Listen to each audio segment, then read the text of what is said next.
अब हम लोगों को प्लैनेट्स के बारे में पढ़ना है। प्लैनेट से पहले यहाँ पे आता है हमारा सन। तो sun is the centre of the solar system. जो सन है वो सोलर सिस्टम के बिल्कुल सेंटर में है। ये बहुत ही बड़ा है और गर्म गैसेस का बना हुआ है। ये जो है प्रोवाइड करता है पुलिंग फोर्स, जो पूरे सोलर सिस्टम को एक साथ बांधे हुए हैं। सन जो है वो अल्टीमेट मतलब फाइनल सोर्स है हीट और लाइट का पूरे सोलर सिस्टम के लिए। और हमें जो सन की हीट इतनी ज़्यादा इसलिए फील नहीं होती है क्योंकि सन हमसे बहुत ज़्यादा दूर है, 150 मिलियन किलोमीटर्स अवे है। तो ये काफ़ी इंपॉर्टेंट चीज़ है, आपको इसको याद रखना है कि जो सन का डिस्टेंस है वो अर्थ से है 150 मिलियन किलोमीटर्स अबाउट। तो अब आगे हम प्लैनेट्स के बारे में पढ़ते हैं। हमारे सोलर सिस्टम में 8 प्लैनेट्स हैं, उनका ऑर्डर आप ऐसे याद कर सकते हैं। काफ़ी अच्छा ये एक्रोनिम टाइप का बना हुआ है। My very efficient mother just served us nuts. इसके पहले पहले जो ये बोल्ड लेटर्स कलर में किए हुए हैं ना, पिंक कलर में, MVEMJSUN, इसको हम ऐसे करके सेम पैटर्न से याद कर सकते हैं। ये जो है ये उसी डिस्टेंस में है जैसे कि सन से कितनी कितनी दूरी पे है, उसी सीक्वेंस में ये लगे हुए हैं। मरकरी, वीनस, अर्थ, मार्स, जुपिटर, सैटर्न, यूरेनस और नेपच्यून। तो हमारे जो 8 प्लैनेट्स हैं ये सन के अराउंड चक्कर लगाते हैं। तो जिस पाथ में ये चक्कर लगाते हैं उसको बोलते हैं ऑर्बिट। जो मरकरी है वो सबसे ज़्यादा पास है सन के और उसको 88 डेज लगते हैं अपनी पूरी ऑर्बिट कंप्लीट करने के लिए। तो ऑर्बिट क्या होती है? all the 8 planets of the solar system move around the sun in fixed path. These paths are elongated, they are called orbits. तो ये जो पाथ होते हैं ना ये बिल्कुल गोल नहीं होते हैं, ये थोड़े खिंचे हुए से, जैसे ओवल शेप होती है ना, थोड़ा खिंचा हुआ सा, दो साइड से थोड़ा आगे की तरफ बढ़ा हुआ जैसा सर्किल बोलता है, उसको एलोंगेटेड बोलते हैं हम। तो ये एलोंगेटेड पाथ में सन के अराउंड सारे प्लैनेट्स चक्कर लगाते हैं। मरकरी सबसे ज़्यादा पास है सन के और इसको 88 डेज लगते हैं एक अपनी ऑर्बिट को कंप्लीट करने के लिए। वीनस को हम अर्थ का ट्विन बोलते हैं। क्यों बोलते हैं? क्योंकि वीनस का जो साइज़ है और वीनस की शेप जो है वो अर्थ से काफ़ी ज़्यादा सिमिलर है। अब ये देखिए, ये दो चीज़ें बहुत ज़्यादा इंपॉर्टेंट है। आपके आगे क्वेश्चन में पूछी जाएंगी कि what is the nearest planet to the sun, तो आंसर होगा मरकरी। और अर्थ का ट्विन क्या है? अर्थ के ट्विन का क्या नाम है? तो वीनस जो है वो अर्थ का ट्विन माना जाता है। क्यों? क्योंकि उसका जो साइज और शेप है वो काफ़ी ज़्यादा मिलता है अर्थ से।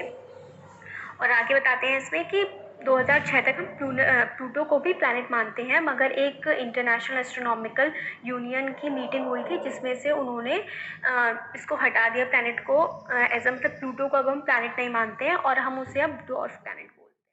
के बारे में, अर्थ जो है वो तीसरा सबसे पास प्लैनेट है सन के और 5th लार्जेस्ट इन साइज है।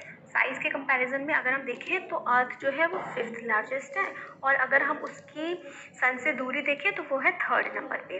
और जो अर्थ है वो पोल्स की साइड से, अर्थ गोल होती है तो सबसे ऊपर का पार्ट अर्थ का और सबसे नीचे वाला पार्ट जो है, अगर हम उसको एक बॉल की तरह देखें तो बॉल को पकड़ते हैं हम, तो एक ऊपर वाला पार्ट होता है, एक नीचे वाला पार्ट होता है। तो ऊपर वाला पार्ट और नीचे वाला पार्ट को हम बोलते हैं पोल। ठीक है, तो वो जो पोल्स है ना वो हल्के से अंदर दबे हुए हैं। अगर आप एक सॉफ्ट सी बॉल लेंगे और उसको अपनी उंगली ऊपर नीचे रख के दबाएंगे ना तो इस टाइप से फ्लैट हो जाएगी वो। तो ऐसी फ्लैट सी है कुछ पोल्स से हमारी अर्थ। तो अर्थ की ना ही शेप सर्किल है ना ही ओवल है, तो एक अर्थ की अपनी ही एक शेप है जिसको हमने बोला है जियोइड। जियोइड का मतलब होता है अर्थ लाइक शेप। और क्या है कि अर्थ ही एक ऐसा प्लैनेट है जिस पे आज तक माना जाता है कि लाइफ एग्जिस्ट करती है, क्योंकि ये ना ही बहुत ज़्यादा गर्म है ना ही बहुत ज़्यादा ठंडा है। यहाँ पे हवा है, यहाँ पे पानी है और वो सारी की सारी कंडीशंस हैं जो एक लाइफ के लिए ज़रूरी हैं, जैसे कि ऑक्सीजन। और ये सारी चीज़ें बाकी दूसरे प्लैनेट्स पे नहीं अवेलेबल है, इसलिए अभी तक तो ऐसा ही माना जाता है कि बाकी सारे प्लैनेट्स पे लाइफ नहीं है।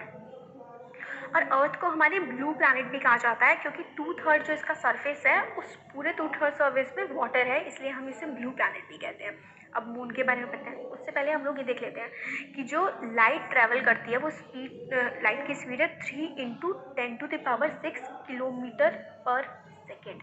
मतलब सन से अर्थ में आने की जो स्पीड है लाइट की वो है 3 × 10⁵ अच्छा 3 × 10⁸ मीटर पर सेकेंड है। और अगर हम उसे किलोमीटर में देखें तो 3 × 10⁵ किलोमीटर पर सेकेंड। और उसको लगभग 8 मिनट लगते हैं अर्थ पे पहुंचने के लिए सन की लाइट को। और एक और हमें फैक्ट दिया हुआ है कि जो नील आर्मस्ट्रॉन्ग थे वो पहले ह्यूमन थे जिन्होंने मून की सरफेस पे कदम रखा था, और वो डेट थी 21 जुलाई 1969। अब हम पढ़ते हैं हमारे मून के बारे में। हमारी जो अर्थ की एक ही सैटेलाइट है और उस सैटेलाइट को हमने नाम दिया है मून, जिसका जो डायामीटर है वो है 1/4 ऑफ अर्थ। डायमीटर आपको पता है, अगर आप एक सर्कल बनाते हैं तो सर्कल के एक एंड से दूसरे एंड के अगर सेंटर से हम लोग एक लाइन पास करें तो उसको हम लोग बोलते हैं डायामीटर। जो डायामीटर है मून का वो अर्थ का 1/4 है, 1/4 है। ये हमें बड़ा इसीलिए दिखाई देता है मून क्योंकि हमारी अर्थ के काफ़ी ज़्यादा पास है, और ये हमारी जो अर्थ से इसका डिस्टेंस है 384,400 किलोमीटर। ये देखने में बड़ा लग रहा है, बट कंपैरेटिवली अगर हम बाकी सेलेस्टियल बॉडीज़ के कंपैरिजन में देखें तो जो हमारा मून है वो अर्थ से काफ़ी ज़्यादा पास है, इसलिए हमें ये बड़ा दिखाई देता है। मून अर्थ के अराउंड चक्कर लगाता है, तो मून का जो ऑर्बिट है वो मतलब मून अर्थ के अराउंड 27 डेज़ में एक पूरी अपनी स्पिन कंप्लीट कर लेता है।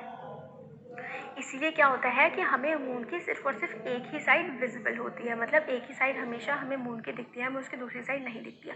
और हमें जो मून में वो जो थोड़े थोड़े से जब मून को देखते हैं तो ब्लैक ब्लैक, मतलब ब्लैक नहीं, थोड़े डार्क डार्क से स्पॉट्स दिखते हैं ना, वो ऐसा होता है कि जो वो माउंटेन्स हैं वो सब हमें दिखती हैं।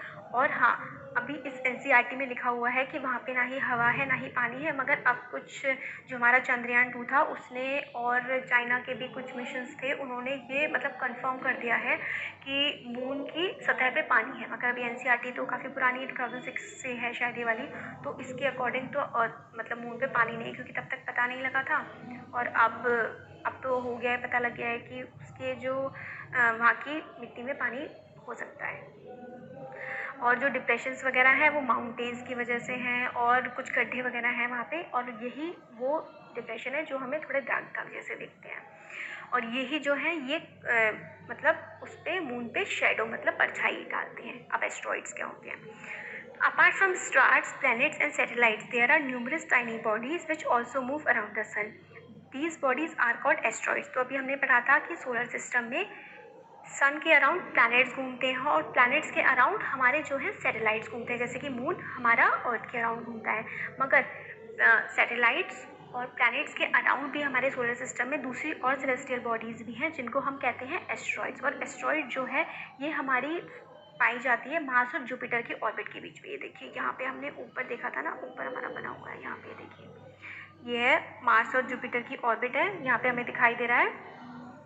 ये हमारा मार्स है और ये हमारा छोटा सा मार्स है और ये हमारा जुपिटर है। इसके बीच में देखिए लेयर सी बनी हुई है ना, एस्ट्रॉइड बेल्ट बोलते हैं इसको। तो यहाँ पे हमें काफ़ी सारी एस्ट्रॉइड्स मिलती हैं। तो हमारी एस्ट्रॉइड्स कहाँ पाई जाती हैं? मार्स और जुपिटर के बीच में। ये काफ़ी ज़्यादा इम्पॉर्टेंट है और आपका शायद क्वेश्चन भी और एग्जाम में पूछे जाने की काफ़ी ज़्यादा प्रोबेबिलिटी रहती है। तो आप इसको याद रखिएगा कि एस्ट्रॉइड्स कहाँ पाई जाती हैं। एस्ट्रॉइड्स पाई जाती हैं मार्स और हमारे जो साइंटिस्ट हैं वो ऐसा भी मानते हैं कि जो ये एस्ट्रॉइड्स हैं ये हो सकता है कि जो प्लैनेट्स हैं कोई जो कई हज़ार साल पहले कुछ एक्सप्लोजन हुआ हो, वो फूट गए हों और उसके कुछ पार्ट्स हैं जो मार्स और जुपिटर्स के बीच में घूम रहे हैं और हमारे सोलर सिस्टम में मौजूद हैं। हो सकता है कई साल पहले हमारे प्लैनेट्स में से टूट के निकले हों। अब मीटेओरॉइड्स क्या होते हैं? Small pieces of rocks which move around the sun are called meteoroids. जैसे एस्ट्रॉइड्स उसमें होती हैं एस्ट्रॉइड बेल्ट में मार्स और जुपिटर के बीच में, इसी तरीके से मीटेओरॉइड्स भी होती हैं जो हमारे सोलर सिस्टम में ही होती हैं। Sometimes these meteoroids come near the earth and tend to drop a planet. कई बार क्या होता है, ये जो मीटेओरॉइड्स होती हैं ये अर्थ की तरफ आ जाती हैं और इस पर मतलब अर्थ के एटमॉस्फेयर के अंदर आ जाती हैं और गिरने लगती हैं। ये क्या होता है कि जब वो अर्थ के एटमॉस्फेयर के अंदर आती हैं तो फ्रिक्शन जनरेट होता है और फ्रिक्शन की वजह से ये जलने लगती हैं और इनके पीछे एक लाइट सी दिखाई देती है। और कई बार क्या होता है, ये हमारी जो अर्थ के सरफेस पे पहुंच जाती हैं और बहुत ही ज़्यादा मतलब अर्थ के सरफेस पे जब आके गिरती हैं तो ये गड्ढा वगैरह भी कई बार क्रिएट कर देती हैं।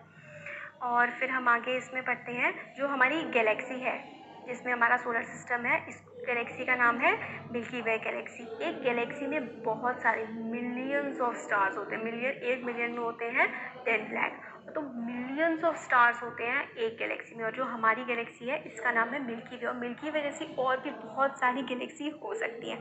एंशिएंट इंडिया में ऐसा समझा जाता था। मतलब एंशिएंट इंडिया में, जो आज हम इंग्लिश में से मिल्की वे बोलते हैं, एंशिएंट इंडिया में इसको बोला जाता था आकाशगंगा।